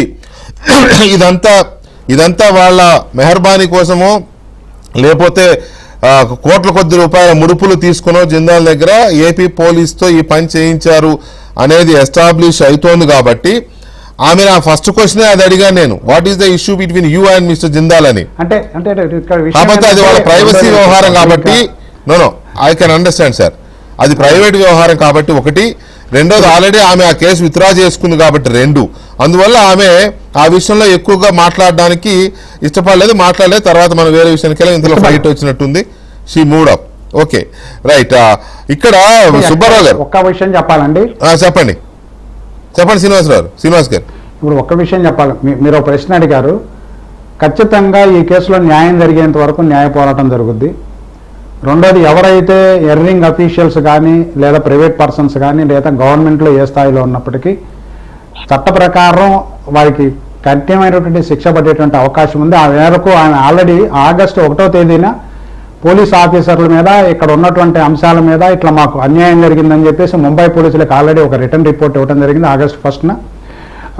ఆ తర్వాత అంతకుముందే కాంతిరాన్ టాటాకి ఈ కేసు ఫాల్స్ కేసు అని చెప్పేసి మా జూనియర్ని పంపించి ఆ బాధితురాలను కూడా బెయిల్ మీద విడుదలైన తర్వాత దీంట్లో ఏమి ఇల్లీగాలిటీస్ ఉన్నాయి, ఏమి ఇర్రెగ్యులారిటీస్ ఉన్నాయి అనేటువంటిది కూడా పోలీస్ కమిషనర్ గతంలోనే డీజీపీ ర్యాంక్ అధికారులు కూడా రిజిస్టర్ పోస్ట్ ద్వారా పంపించాం. ఆ పేపర్స్ అన్ని మా దగ్గర ఉన్నాయి. ఒకవేళ అంటే ఇప్పుడు ప్రభుత్వం పాజిటివ్ కార్నర్లో ఉంది కాబట్టి అధికారులు కూడా ఆ విధంగా స్టెప్స్ తీసుకుంటే ఖచ్చితంగా డీజీపీ గారు కానీ, కమిషనర్ ఆఫ్ పోలీస్ కానీ, స్పెషల్గా అపాయింట్ అయినటువంటి ఏసీపీ కానీ, మిగతా పోలీస్ అధికారులు, హోమ్ మినిస్టర్, అదేవిధంగా ముఖ్యమంత్రి గారు ఖచ్చితంగా బాధితురాలు న్యాయం జరుగుతుంది. ఆ జరిగేంత వరకు ఖచ్చితంగా న్యాయ పోరాటం అయితే బాధితురాల తరఫున జరుగుతుంది. అయితే సిపి గారు ఒక స్పెషల్ ఇన్సూరెన్స్ మాత్రం ఇచ్చారు. రేపటికి రేపే వాళ్ళకి ఫ్రీజ్ అయినటువంటి అకౌంట్స్, అదేవిధంగా ప్రాపర్టీకి సంబంధించి మేము స్టెప్స్ తీసుకుంటాం, మీరు దానికి సంబంధించినటువంటి డాక్యుమెంట్స్ హ్యాండ్ ఓవర్ చేయమన్నారు. ఖచ్చితంగా ఇది చేస్తాం, రేపే జరుగుతుంది. ఒకవేళ ఆ విధంగా జరిగితే బాధితులకు ముందు ఒక తాత్కాలిక ఉపశమనం అనేటువంటిది, అంటే డాక్యుమెంట్స్ ఫ్రీజ్ అయిన డాక్యుమెంట్స్ ఫ్రీజ్ అయినటువంటి ఇప్పుడు 80-90 లక్షల రూపాయలు వాళ్ళ తల్లిదండ్రులు రిటైర్ ఓకే, అవి ఓకే సార్, అవి ఆస్తులు, అవన్నీ ఆస్తులు అనేవి ఆవిడికి కోర్టు ద్వారా అయినా వస్తాయి, కోర్టులో న్యాయ పోరాటం చేస్తుంది, మీరున్నారు వెనక, ఇవి ఓకే. ఇక్కడ నా ఇంటెన్షన్ ఒకటే, ఒక్క మాట స్ట్రైట్ గా చెప్పండి, ఆంధ్రప్రదేశ్లో జత్వానీ మీద కేసు పెట్టి ఎఫ్ఐఆర్ ఇష్యూ అయిన డేటు, అక్కడ జిందాల్ మీద ఆమె కేసు విత్డ్రా చేసుకున్న డేటు, ఈ 2 డేట్స్ చెప్పగలరా? యాక్చువల్గా ఎఫ్ఐఆర్లు కూడా నా దగ్గర ఉన్నాయండి అందుబాటులో. ఆ కేసులు ఈ కేసులకు సంబంధించినటువంటి అన్ని ఎఫ్ఐఆర్లు నా దగ్గర అందుబాటులో ఉన్నాయి. అక్కడ వచ్చేసరికి ఎఫ్ఐఆర్ నెంబర్ 764, ఇది Bandra Kurla complex police station. ఈ డేట్ ఆఫ్ ఎఫ్ఐఆర్ వచ్చేసరికి 20/11/2023. Okay, 20/11 November 2023. ఇక్కడ కేసు నమోదైంది ఫిబ్రవరి 2. కాబట్టి ఒక 2 నెలల గ్యాప్ ఉంది. ఆ తర్వాత ఈ కేసుని ఆమె ఇక్కడ ఉండగానే క్లోజ్ చేశారు. దాన్ని బట్టి బాధితురాలు అంటే మీరు కోర్టులో మీకు టెక్నికాలిటీస్ లేకపోతే మీకు ఇవన్నీ కావాలి, కానీ సుబ్బారావు గారు ఇక్కడ శిరీష్ గారికి అర్థమైపోద్ది ఈజీగా, వినూష్ గారికి అర్థమైపోద్ది ఈజీగా, చూసే కామన్ పీపుల్ కూడా అర్థమైపోద్ది. ఆమె డిసెంబర్ 23లో కేసు పెడితే సజ్జన్ జిందాల్ మీద, ఫిబ్రవరి 2లో ఏపీలో కేసు బుక్ అయింది, ఆమెను ఇక్కడ తీసుకొచ్చారు. ఆమె ఇక్కడ ఉండగానే ఆమె జిందాల్ మీద కేసు విత్డ్రా చేసుకుంది. ఏది ఇక్కడ నుంచే మేబీ ఫోన్లో కావచ్చు, లేకపోతే మెయిల్ ద్వారా కావచ్చు, ఏదో రకంగా విత్డ్రా చేసుకోలేదండి. లేదు వెంకటకృష్ణ గారు విత్డ్రా చేసుకోలేదు. కేసు వాళ్ళే నాన్ అవైలబిలిటీ కింద విత్డ్రా చేసుకో, అది ఇంట్లో లేదు, డోర్ లాక్డ్ అని కేసు క్లోజ్ చేసినట్టుగా మనకు అర్థమవుతోంది. So that is the situation. Subbarao గారు ఇక్కడ వెంకటకృష్ణ గారు చెప్పండి. ఆల్రెడీ నా దగ్గర కొంత సమాచారం ఉంది. డిసెంబర్ 16, 2023 సజ్జాని జిందాల్ ప్రముఖ పారిశ్రామికవేత్త మీద ముంబైలో కేసు పెట్టింది. అవును, అది విత్డ్రా ఎప్పుడైంది? మార్చి 16, 2024 క్లోజ్ చేశారు. జిందాల్ పై ముంబైలో ఉన్న రేప్ కేసు క్లోజ్ అని ముంబై పోలీసు రిపోర్ట్ ఇచ్చారు. అంటే ఈ కేసు పెట్టిన తర్వాత, ఆంధ్రప్రదేశ్ లో ఈ కేసు పెట్టిన తర్వాత కొంతకాలానికి అది క్లోజ్ అయింది. ఇక్కడ ఒక పాయింట్ సుబ్బారావు గారు, ఇందాక మనకి జత్వాని లైవ్ లో మాట్లాడుతూ ఒక మాట చెప్పింది, ఏమని? నన్ను తీసుకొచ్చిన తర్వాత 8 ఫిబ్రవరిన మన ముంబై కమిషనర్ ఆఫీస్ నుంచి విజయవాడ కమిషనర్ కి మెయిల్ వచ్చింది, ఆమె హెల్త్ ఎలా ఉంది అని. అంటే ఆమె విజయవాడ పోలీసుల అదుపులో ఉందని వాళ్ళకి తెలిసినట్టే కదా అర్థం. అలాంటిది డోర్ లాక్ అని కేసు ఎలా క్లోజ్ చేస్తారు? ఇక్కడ ఒకటండి, అన్ని కూడా ఇన్ఫ్లుయెన్స్ తో అనేది ఇక్కడ మనకి స్పష్టంగా కనబడుతుంది. ఇక్కడ ఒకటండి, ఇప్పుడు విచారణ కూడా ఏ దిశలో జరగాలంటే, అసలు సజ్జాని జిందాల్కి జగన్మోహన్ రెడ్డికి ఉన్న సంబంధం ఏంటి? అక్కడ ముంబైలో కేసు పెట్టిన తర్వాత ఎన్నిసార్లు వచ్చి జగన్మోహన్ దాదాపు 2 సార్లు 3 సార్లు వచ్చి జగన్మోహన్ రెడ్డిని ఇక్కడ కలిశారు. ఇద్దరు పక్క నుండి దండలు వేసుకున్న ఫోటోలు ఉన్నాయి. అలాగే ఇంకోటి ఏంటంటే, అసలు మీరు చెప్పినట్టుగా గెస్ట్ హౌస్ లో పోలీస్ కస్టడీలో అసలు ఎవరు విచారించారేమని, విచారించే సమయంలో ఎవరెవరు వెళ్ళారు, ఇవన్నీ కూడా టవర్ లొకేషన్ సందర్భించి కానీ, కాల్ డేటా రికార్డులు కానీ, లేకుంటే గూగుల్ టేక్అవుట్ ద్వారా ఆ ప్రాంతంలో ఆ సమయంలో ఎవరెవరు ఉన్నారనే విషయాన్ని సేకరిస్తే మొత్తం దీని వెనక కుట్రదారుల దగ్గర నుంచి పోలీసు అధికారుల దగ్గర నుంచి మొత్తం వచ్చేస్తారండి. ఇక్కడ ఒకటండి, ఇక్కడ ఆనాడు అధికారంలో ఉన్నటువంటి రాజకీయ నాయకులు, పోలీసులు ఒక మాఫియా లాగా వ్యవహరించారనేది నిర్ద్వందంగా సెటిల్మెంట్ మాఫియా. ఇంకోటి ఏంటంటే అక్కడ మనం చూడాల్సింది, ఆల్రెడీ ఇప్పటి వరకు ఆమెకు జరిగిన అన్యాయాన్ని కొంత మొహమాటం కొద్దీ వాస్తవికంగా జరిగిన ఇంకెన్ని అన్యాయాలు జరిగాలో అని ఆమె చెప్పలేకపోతా ఉంది. అవును, రేపు మహిళా పోలీస్ అధికారి కనుక విచారిస్తే ఆమెకు జరిగిన మరిన్ని వివిధ రాజకీయ నాయకులు లేకుంటే పోలీసు వాళ్ళు చేసిన వికృత శాస్త్రాలు ఏమైనా వెలుగు చూసినా ఆశ్చర్యపోవాల్సిన అవసరం ఏం లేదు. కాబట్టి ఇక్కడ చాలా స్పష్టం, కాంతిరాణా టాటా గాని, విశాల గున్ని గాని, ఆ రోజు ఇంటెలిజెన్స్ అధికారిగా ఉన్నటువంటి సీతారామాంజలి గాని, వీళ్ళ పాత్రలు ఏంటి? ఈ రోజున ఇక్కడ ఈ కేసులో కేసు పెట్టారని చెప్పేసి మనం చర్చించుకుంటున్నాం. అసలు సిబిఐ వాళ్ళ మీదే కేసు పెట్టారండి ఈ రాష్ట్ర పోలీసులు. అధికార పార్టీకి కార్యకర్తలాగా వ్యవహరించారు. స్టేట్ స్పాన్సర్డ్ అవన్నీ తీస్తే ఇందాక శిరీష్ గారు వినోద్ రెడ్డి గారు చెప్పినట్టుగా చాలా వస్తాయి. ఇక మన పోలీసుల ఘనకార్యాలు చాలా వస్తాయి. జత్వాని క్లియర్ గా చెప్పింది వెంకటకృష్ణ గారు. చంద్రబాబు నాయుడు గారు లాంటి వాళ్ళనే మేము అరెస్ట్ చేశామని నువ్వెంత అన్నారు. అవును అవును అవును. మేము దాంతో భయపడిపోయి అర్ధరాత్రి 2 గంటలకు మెలకు వస్తే వాళ్ళ నిద్ర పట్టేది కాదు. మేము ప్రాణభయంతో జీవిస్తున్నాము. చివరికి మా డబ్బులు మేము బ్యాంక్ నుంచి తీసుకోవడానికి కూడా అవకాశం లేకుండా ఆ సొమ్ము మొత్తాన్ని 80 లక్షల రూపాయలు. ఆమెకు తెలియదు కదా, జగన్మోహన్ రెడ్డి కూడా జైలు నుంచి వచ్చిన ఆర్థిక నేరాల నిందితుడు అని ఆమెకు తెలియదు కదా పాపం, అందుకని భయపడి ఉంటుంది. ఎనీవే సుబ్బారావు గారు ఒక్క నిమిషం, ఇందాక నేను చెప్పినట్టుగా శిరీష్ గారు అండ్ వినోద్ రెడ్డి గారు మీరు మాట్లాడే ముందు నేను ఒక పాయింట్ చెప్తున్నాను. ఇందాక నేను చెప్పాను కదా ఇందులో ఎవరెవరి ఇన్వాల్వ్మెంట్ ఏంటి అని. ఖచ్చితమైన సమాచారం కానీ లేకపోతే సోర్సెస్ ఇస్తున్న ఇన్ఫర్మేషన్ ప్రకారం ఆమెను తీసుకొచ్చిన తర్వాత విజయవాడ కమిషనర్ కాంతిరాణా టాటా ఎవరికీ అపాయింట్మెంట్లు ఇవ్వని, అంతఃపురంలోంచి ఎవరికి కనిపించని అప్పటి మాజీ ముఖ్యమంత్రి జగన్మోహన్ రెడ్డి గారితో కాంతిరాణా టాటా ఆ నెల రోజుల్లోనే 3 సార్లు భేటీ అయ్యాడు. 3 times 3 సార్లు భేటీ అయ్యాడు కాంతిరాణా టాటా గారు. అంటే అంతకుముందు ఎప్పుడు భేటీ అవ్వలేదు, ఆ తర్వాత ఎప్పుడు అవ్వలేదు. ఆ టైంలోనే అయ్యారు. ఒకటి. తర్వాత సజ్జల రామకృష్ణారెడ్డి గారు ఫ్రీక్వెంట్గా ఈ కేసును మానిటర్ చేశారు. ఫ్రీక్వెంట్గా, వెరీ ఫ్రీక్వెంట్గా రోజు రోజుకి ఏం జరుగుతోంది, ఏం చెప్పింది, అది విత్డ్రా చేసుకుందా, కేసు ఆడి మీద విత్డ్రా చేసుకుందా, లేకపోతే ఈ డాక్యుమెంట్ దొరికిందా, లేకపోతే ఈ ఫోన్లు పాస్వర్డ్ చెప్పిందా, ఫోన్లో అన్ని డిలీట్ చేశారా, ఏమేమి చాటింగ్లు ఉన్నాయి, ఇది మొత్తం చాలా క్లియర్గా జరిగిన ఒక ఆపరేషన్. సో ఇప్పుడు చెప్తే ఇప్పటి వరకు మనం చూసిన దాని ప్రకారం ఎవరైనా ఓటీటీలో సిరీస్ కనుక తీసే ప్రొడ్యూసర్ దొరికితే ఇది ఒక మంచి సబ్జెక్ట్ అవుద్ది, క్రైమ్ థ్రిల్లర్ లాగా. శిరీష్ గారు, ఇప్పటి వరకు వచ్చిన ఇన్పుట్ ప్రకారం కానీ అమ్మాయి మాట్లాడిన మాటలు కానీ లాయర్స్ చెప్పిన దాన్ని బట్టి కానీ మీ టేక్ ఏంటి? వెంకటకృష్ణ గారు, ఎంత భయంగా ఉందంటే ఈ పోలీసులు తలుచుకుంటే మూలనున్న ముసలమ్మ మీద కూడా 307 సెక్షన్ పెట్టగలరు, సృష్టించి హత్యలు చేసిన అవినాష్ రెడ్డి లాంటి వాళ్ళకి ప్రొటెక్ట్ చేయగలరు. మీరు అన్నారు ఇందాక ఒక లాయర్ గారు ఏకంగా సిబిఐ మీద కూడా కేసు పెట్టిన గనులు.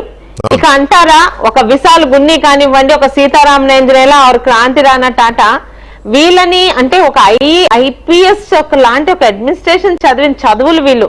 నిజంగా అండి, ఒక అమ్మాయిని ఎక్కడో తనకు సంబంధం లేని కేసు మీద ఇక్కడికి అప్పటి ముఖ్యమంత్రిగా ఉన్న జగన్మోహన్ రెడ్డి బ్రోకర్ లాగా ఏదో డబ్బులు కొప్పుకొని ఆ కేసు నుంచి ఆ జిందాల్ని రక్షిస్తానని చెప్తే ఈ 4 పోలీసులు అంటే ఇక్కడ నుంచి వీళ్ళు వెళ్ళి అక్కడ పోలీసులు మేనేజ్ చేసి ఆ అమ్మాయిని ఇక్కడికి తీసుకొచ్చి ఏమంటే ఒక గెస్ట్ హౌస్ లో పెట్టడం ఏంటండి? ఎక్కడ బ్రతుకుతున్నాం అంటే మొన్నటి వరకు సినిమాల్లో చూసాం, ఏదో గంగాజల్లో ఏదో విక్రమార్కుడు సినిమాలో ఓహో యూపీ బీహార్ లో ఇలా అవుతాయంట అని. ఈ రోజు మన రాష్ట్రం గురించి కథలుగా చెప్పుకుంటున్నారు కదా, సిగ్గుపడాలి కదా. మీ ప్రభుత్వం ఏ పోలీసుల మీద ధైర్యంతో పోలీస్ స్టేషన్ మన ఇంటి దగ్గర ఉందంటే హ్యాపీగా పడుకొచ్చనే ఒకప్పుడు జనాలు బాబాయ్ పోలీసులు మన పక్కన ఉన్నారా అని ఈరోజు భయపడే స్థాయికి తెగచార్చారు. ఈ రోజు ఆ అమ్మాయిని అక్కడ నుంచి తీసుకొచ్చి I'm not feeling shy of shaking night time interrogations ఏంటంటే ఏం జరిగాయో ఆ మాత్రం మీకు నాకు వినీష్ రెడ్డి గారికి కానీ చూస్తున్న వాళ్ళకి కానీ తెలియదు అనుకుంటున్నారా? డౌట్ ఏముంది ఇంకా? అరే మెన్స్ట్రస్ సైకిల్ స్టార్ట్ అయితే ప్యాడ్స్ ఇవ్వలేని వాళ్ళు నిజంగా మనుషులా, ఒక అమ్మకే పుట్టారా, లేకపోతే వాళ్ళ ఇంట్లో అమ్మలతో కూడా ఇలాగే బిహేవ్ చేస్తారా? You are right. మహిళలకు అవి చాలా డెలికేట్ టైం. అది ఆ టైంలో మహిళలు ఎంత హైజీనిక్ గా ఉండాలి అంటున్నారు. ఒకటే వెంకటకృష్ణ గారు, ఈ రోజు దాని మీద మీరంటారు ఏంటది కమిషన్ వేస్తాం, ఎంక్వైరీ చేస్తాం, ఇవన్నీ మామూలు మాటలే. What ever may be the government, మామూలు మాటలే. కానీ ఆ అమ్మాయి రేపు వచ్చి ఆ సజ్జల మీద లేకపోతే కుక్కల మీద లేకపోతే సాక్షాత్ మాజీ ముఖ్యమంత్రి మీద కంప్లైంట్ ధైర్యంగా సాక్ష్యాలతో ఇవ్వగలిగితే వాళ్ళని టచ్ చేసే ధైర్యం మనకు ఉందా? కరెక్ట్, మంచి పాయింట్ చెప్పారు. Irrespective of parties or something, మీరు కరెక్ట్ పాయింట్ చెప్పారు. ఆమె కనుక కంప్లైంట్ ఎవరెవరి మీద ఇస్తుందో వాళ్ళని టచ్ చేసే ధైర్యం ఇప్పుడున్న అధికారులకు కానీ ప్రభుత్వాలకు కానీ ఎవరికైనా ఉందా అనేది it's a big question mark. I appreciate Shirish గారు, ఐ అప్రిషియేట్ డెఫినెట్గా. రైట్, వినూషారెడ్డి గారు, ఇది ఒక పెద్ద క్వశ్చన్. ఆమె ఇప్పుడు న్యాయ పోరాటం చేస్తోంది. లాయర్ గారు చెప్పిన మీదట, లేకపోతే ఇక్కడ పోలీసులు చెప్పిన మీదట ఆమె వస్తోంది. ప్రొటెక్షన్ ఇస్తామంటే ఇప్పుడు శంషాబాద్లోకి వస్తుంది. శంషాబాద్ నుంచి ఏపీ పోలీసులు తీసుకెళ్తారు. ఎందుకు? ఆమెతో కంప్లైంట్ తీసుకొని ఈ కేసుని ప్రోబ్ చేయడానికి, రీఇన్వెస్టిగేట్ చేయడానికి. రైట్. ఒకవేళ ఆమె నిజంగానే ఎవరెవరు తనను టార్చర్ చేశారు, ఎవరెవరు దాన్ని టచ్ చేశారు, ఎవరెవరు ఇన్వెస్టిగేట్ చేశారు, ఏ టైంలో ఇన్వెస్టిగేట్ చేశారు, లేకపోతే కనీసం మెన్సెస్ సర్కిల్ స్టార్ట్ అయిన తర్వాత కనీసం ప్యాడ్స్ కూడా ఇవ్వకుండా ఎలాగైతే వేధించారు, ఇవన్నీ చెప్పిన తర్వాత ఆ మొత్తం ఎపిసోడ్ని ఇంట్రాగేట్ చేసి వాళ్ళ మీద చర్యలు తీసుకునే అవకాశం ఉంటుందని అనుకుంటున్నారు మీరు? ఉండాల్సిన అవసరం ఉందా లేదా? ఫార్చునేట్లీ హోమ్ మినిస్టర్ మహిళ కాబట్టి ఉంటుందనే హోప్ ఉండొచ్చు, కానీ అంత అవకాశం ఉందా? వెంకటకృష్ణ గారు, అంటే నాది కొంచెం ఇక్కడ పవర్ కట్. పర్లేదు వినపడుతుంది, చెప్పండి. యా, మీరు ఇందాక అడిగారు కదా క్వశ్చన్, ఎందుకు మీరు ఇప్పుడు ప్రభుత్వం మారింది, మీకు నేను ఒక ఇన్సిడెంట్ చెప్పాలనుకుంటున్నాను.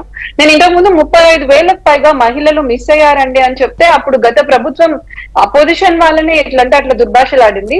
కానీ మీరు లాస్ట్ టైం చూస్తే పవన్ కళ్యాణ్ గారికి వినతి ఇచ్చినప్పుడు 9 రోజుల్లో ఆ అమ్మాయి జమ్మూ అండ్ కాశ్మీర్ నుంచి వెనక్కి తీసుకొచ్చారు కదా. అదే విధంగా మీరు చూసారనుకోండి, మొన్న మన లోకేష్ గారికి మేము అబ్రాడ్ లో చదువుకోవడానికి ఇబ్బంది పడుతున్నాము అంటే దివ్యాంగులు వాళ్ళకి స్పెషల్ గా వాళ్ళని మళ్ళా ఇంక్లూడ్ చేసి ఆ రిజర్వేషన్ కేటగిరీ తెప్పించి అదే అవుట్ సైడ్ వాళ్ళకి ఇస్తున్నారు కదా. This government is proactive. మీరు ఎందుకు ముందే ఎవరు యాక్ట్ చేయాలని అనుకుంటున్నారు? బట్ నాకు రావాల్సిన క్వశ్చన్స్ ఏంటంటే, ఎందుకని ఈ కేసులో ఫిబ్రవరి 1, 2 కేసు పెడితే 3, 4 కల్లా అమ్మాయిని అరెస్ట్ చేసి అంత అత్యుత్సాహం చూపించారు? మిగతావి చాలా ఇంపార్టెంట్ కేసులు ఉన్నా కూడా ఎందుకు అంత అత్యుత్సాహం చూపించలేదు? ఇది నిజంగా వాళ్ళు ప్రోబ్ చేశారా? ఆ అమ్మాయిని ఏ విధంగా ఇంట్రాగేట్ చేశారు? మీరు చెప్తున్న అలిగేషన్స్ అవన్నీ నిజమైతే సాయంకాలం 6 గంటల తర్వాత సమ్ కంట్రోల్ రూమ్స్ లో, గెస్ట్ హౌస్ లో మెజిస్ట్రేట్ ముందు పెట్టకుండా వారాలు నిజంగా ఇన్వెస్టిగేట్ చేశారా? This is very very important. ఎందుకంటే ఈ విధంగా ఎవరిని ట్రీట్ చేయకూడదు, అందులో ఆ మహిళల్ని అస్సలు ట్రీట్ చేయకూడదు. అండ్ నెక్స్ట్ పాయింట్, ఎందుకని చెప్పి ఇది చేయాల్సి వచ్చింది ఇంత వేగంగా? ఎప్పుడెప్పుడు మీరు చూస్తే వాళ్ళు ఇచ్చిన అలిగేషన్స్ కూడా చూస్తే ఎప్పుడో 2013, 2015లోనంట చేసింది, 2018లో. అన్ని సంవత్సరాల తర్వాత ఇప్పుడు అమ్మాయి మీద కేసు ఎందుకు పెట్టాల్సి వచ్చింది మధ్యలో? అంటే ఇన్ని సంవత్సరాలు గుర్తు రాలేదా? 2013, 2015, 2023 అంటే 10 ఏళ్ళు ఆ కంప్లైంట్ ఎవరైతే అమ్మాయి మీద కంప్లైంట్ చేశాడో ఇన్ని రోజులు ఎందుకు నిద్రపోయారు? సో ఈ క్వశ్చన్స్ కన్నింటికి ఖచ్చితంగా మనం ఆన్సర్ తెలుసుకొని తీరాలి. రైట్. ఈ మొత్తం ఎపిసోడ్ చూస్తుంటే శ్రీనివాసరావు గారు అండ్ సుబ్బారావు గారు, వినూషారెడ్డి గారు అండ్ శిరీష్ గారు, ఈ మొత్తం ఎపిసోడ్ చూస్తుంటే మామూలుగా అత్యాచారం అనే పదం ఒక మహిళ గురించో లేకపోతే మహిళకు సంబంధించిన వ్యవహారంగానో పదాలు వాడతారు, కానీ అత్యాచారం అనేది ఇన్ఫ్యాక్ట్ అటాక్. కాకపోతే బియాండ్ అటాక్ని మనం అత్యాచారం, అట్రాసిటీస్ అనే దీని కింద వాడతాం. వీళ్ళు జత్వాని అనే మహిళ మీద కాదు, మొత్తం చట్టం మీదనే అత్యాచారం చేశారు. ఈ గ్యాంగ్ చట్టం మీదనే జరిగింది అత్యాచారం. కాబట్టి ఆ అత్యాచారం నుంచి చట్టాన్ని తనను తానే ఇన్వెస్టిగేట్ చేసుకుని కాపాడుకోవాల్సిన పరిస్థితి వచ్చింది. చూద్దాం ఏం జరుగుతుందో. శ్రీనివాస్ గారి న్యాయ పోరాటం, జిత్వాని తరపున ఆయన చేసే న్యాయ పోరాటం కానీ, జత్వాని గారు చేసే న్యాయ పోరాటం కానీ, లేకపోతే మీలాంటి politicians and human rights, civil rights యాక్టివిస్టులు కానీ ఎంతవరకు దీన్ని మనం ముందుకు